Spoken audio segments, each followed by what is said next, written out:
My mom was possessed by spirits and tried to kill me. My mom was named Penelope, and I called her Penelope. She was 35 when she had me, and I was her 7th child out of 9. Penelope wasn't an evil woman. I think she was just desperate. You see, Penelope was a medium, not like the fake mediums people pay money to see. No, she could actually interact with spirits. She didn't just speak to them. They went inside her and used her body. I've seen it with my own eyes. One moment she was Penelope, and the next thing you knew, she was Mulgar, an evil entity that roams purgatory, feeding on the souls of the lost. Sometimes she was Marissa Louise, a cook who poisoned 17 families in the late 1800s. Mulgar was the worst. He was pure evil. Mulgar killed my brother Sam and my sister Rachel. He did it because Penelope didn't follow his directions. She didn't sacrifice her firstborn son to him. Mulgar first appeared right before my mom found out she was pregnant with my older brother, her firstborn. She never told me his name.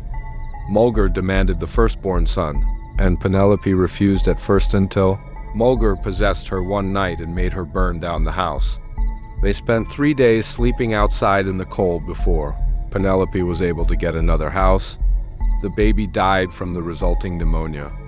Because the baby died of natural causes, it didn't count as a sacrifice to Mulgar. Mulgar punished Penelope by making her cut off her pinky toe. After that, Penelope decided to have as many kids as she could to try to please Mulgar. She would go to bars, sleep with drunk men, and never speak to them again. She sacrificed her second and third children to Mulgar. Mulgar did not seem to care. He continued to torment Penelope and demand more and more from her. Then Marissa Louise started visiting. Marissa Louise poisoned Penelope's next 2 children. They were twins.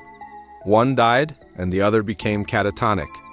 After about a month of being catatonic, Penelope sacrificed him to Mulgar as well. I always preferred Marissa Louise over Penelope and definitely over Mulgar. Marissa Louise was softer spoken, a little gentler.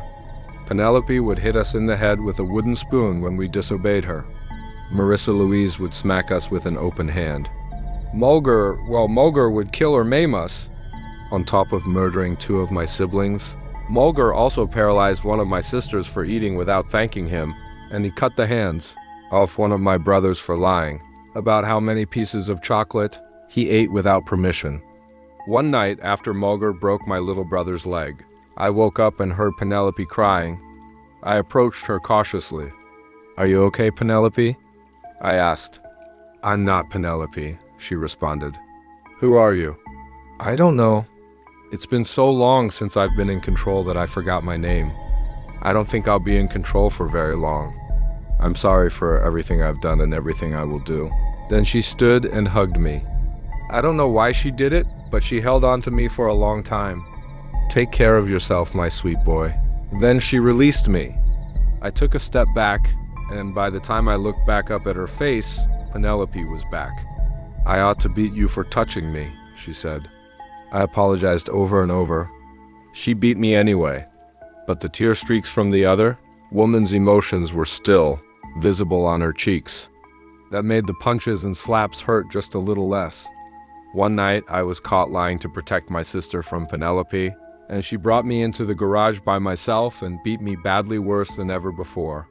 She used a length of extension cord, a baseball bat, and a hammer on me. I really thought I was going to die, and to be honest, I think that was her plan. She had just wrapped the yellow extension cord around my neck when it suddenly went slack. The other woman was back, the one who hugged me. "Go, my child. Get out of here," she said. "What are you going to do?" The woman smiled at me. Something I should have done a long time ago. I tried to get up like she said, but I couldn't move. I stayed on the floor, watching her. She walked over to the workbench and reached underneath it, grabbing a small red 2-gallon gas can. She doused herself in gasoline. Then she grabbed the propane torch.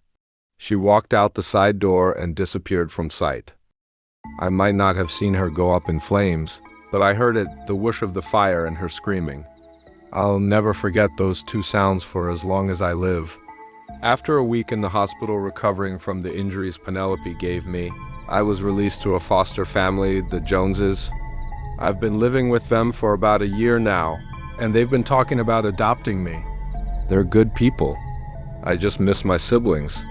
A couple are together, but most are like me, living with entirely new families. I go to therapy once a week, and the doctors have told me there was something likely wrong with Penelope. They have a name for it and everything, but I just tune it out. Penelope was just Penelope. That's all it boils down to.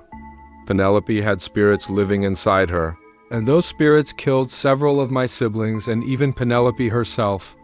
My therapist recommended that I start writing things, down for the 900th time, so I figured I'd finally give it a shot. I know he probably didn't mean posting my story on the internet, but I'm going to do it my own way. And I think it helped getting all of this out of my head and onto the page. Not that I'll tell my therapist that,